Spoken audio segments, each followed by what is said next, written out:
আমাদের university control করার অধিকার তো আপনাদের নেই। আপনার আইডি দেখালে কেন আপনারা যাইতে পারবেন না?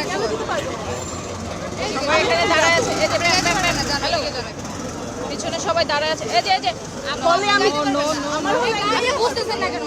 আপনি এখানে যাইতে পারবেন না।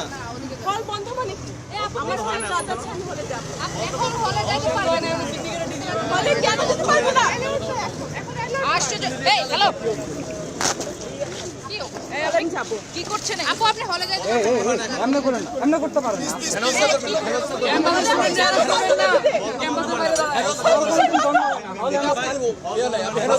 আইডি কার্ড আছে?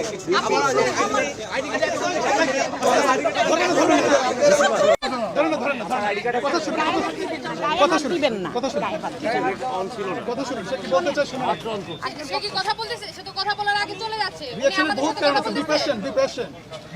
আপনারা যে বুঝে আমাদের দেখান, পত্রিকায় আসেনি, টিভিতে আসেনি। বাংলাদেশে 3 ধরনের বিশ্ববিদ্যালয়, একটা স্বায়ত্তশাসিত, একটা সরকারি বিশ্ববিদ্যালয়, একটা বেসরকারি বিশ্ববিদ্যালয়। এটা অটোনোমাস বিশ্ববিদ্যালয় সিদ্ধান্ত বিশ্ববিদ্যালয় নিবে। আমাদের ইউনিভার্সিটি কন্ট্রোল করার অধিকার তো আপনাদের নেই। আমরা সরকারি ইউনিভার্সিটি না। বিশ্ববিদ্যালয় সিদ্ধান্ত ইউজিসি নিবে না, শিক্ষা মন্ত্রণালয় নিবে না এই বিশ্ববিদ্যালয় সিদ্ধান্ত।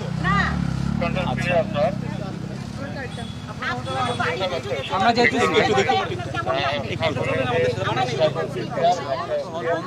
বিশ্ববিদ্যালয় হচ্ছে আমাদের দ্বিতীয় বাড়ি। পাইছেন ওই ছেলেটাকে পাইছেন, মাইকেলকে পাইছেন? আমার সাথে তো কেউ কিছু বলে নাই। আপনার আইডি দেখালে কেন ঢুকতে দিবেন না? আমার কথা হলো আপনারা ঢুকতে দিবেন না, নির্দেশ আছে, নির্দেশটা আমাদের একটু দেখান। আর আপনারা মায়েরা আর গায়ে হাত দিবেন না। হ্যাঁ, গায়ে হাত দেওয়া না, উনি জোর খাড়ায় চলে যাচ্ছেন। ওনার সাথে তো আমরা কথা বলতেছি। ঠিক, আপনার সঙ্গে কথা বলবো। আপনার সাথে দেখলাম একটু অনাকাঙ্ক্ষিত ঘটনা ঘটলো, কি হয়েছিল? আমি হচ্ছে হসপিটাল থেকে, আমার বাবা হচ্ছে হসপিটালে, তো আমি হলে এন্ট্রি করবো আর কি, মানে হলে যাওয়াটা আমার দরকার এখন। আমি হচ্ছে 5-6 দিন ধরে হলে আসতেই পারছি না কোনোভাবে।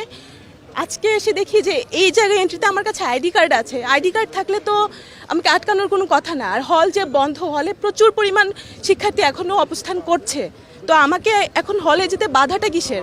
এখন পর্যন্ত বিশ্ববিদ্যালয় কর্তৃপক্ষের যে সিন্ডিকেট সভা, সেখান থেকে এখনো মনে হয় সিদ্ধান্ত আসেনি। এখনো সিদ্ধান্ত আসেনি যে হল বন্ধ কিনা বা বিশ্ববিদ্যালয় বন্ধ কিনা। ইউজিসির সিদ্ধান্তে তো আমাদের বিশ্ববিদ্যালয় চলে না। তো বিশ্ববিদ্যালয় বন্ধ না, হল বন্ধ না, তো আমার ক্যাম্পাসে আমি কেন ঢুকতে পারবো না? আমার ক্যাম্পাসে কেন পুলিশের সম্মুখীন হইতে হবে আমাকে? এবং এখানে যাওয়ার সময় কি আপনি আপনার পরিচয় দিয়েছিলেন? হ্যাঁ, আমি আমার পরিচয় দিয়েছি যে আমি এই বিশ্ববিদ্যালয়ের, আমার কাছে আইডি কার্ড আছে, সেটাও বলেছি। তাও আমাকে আটকে রাখা হয়েছে ওখানে। আমি আইডি কার্ড দেখানোর পরও এখন পর্যন্ত আমি 5 মিনিট দাঁড়ানো, এখন পর্যন্ত কোনো সিদ্ধান্ত আসছে না যে আমি যেতে পারবো কি পারবো না। আপনার ব্যাগ নিয়েও টানা? হ্যাঁ, আমার ব্যাগ নিয়েও টানা হেঁচড়া হয়েছে। এবং আপনি হলে গিয়ে আপনার জিনিসপত্র প্রয়োজন? হ্যাঁ, আমার জিনিসপত্র, আমার কাজ আছে, আমাকে হলে যেতে হবে, হল থেকে বেরোতে হবে। তো এখানে যদি আমাকে বারবার বাধার সম্মুখীন হতে হয়, এটা তো খুব বাজে একটা ব্যাপার। তারা খালি বলছে যে নির্দেশ আছে, ছাত্রদের ঢুকতে দিবে না। তো সেই লিখিত নির্দেশ চাচ্ছি আমরা, কারণ কোনো টিভি, কোনো নিউজ চ্যানেল, পত্রিকা কোথাও বলেনি যে আইডি দেখার পরেও ঢাকা বিশ্ববিদ্যালয়ের ছাত্রদেরকে ঢুকতে দেবে না। তাহলে তারাই নির্দেশ কোথায় পেয়েছে? আমাদেরকে তো সরকার নিয়ন্ত্রণ করে না, আমরা তো স্বায়ত্তশাসিত প্রতিষ্ঠান। একটি অনাকাঙ্ক্ষিত ঘটনাও দেখলাম এখানে। হ্যাঁ, মানে আরেকটু বেড়ে যেত, আমরা আটকেছি।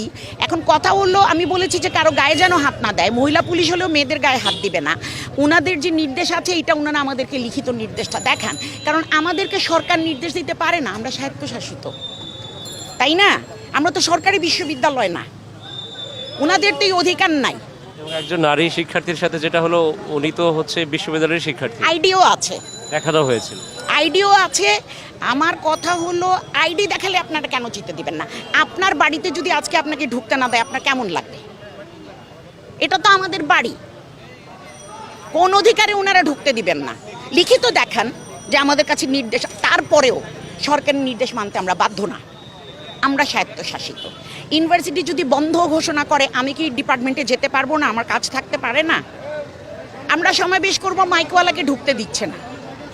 যত রকমের বাধা সৃষ্টি করছে।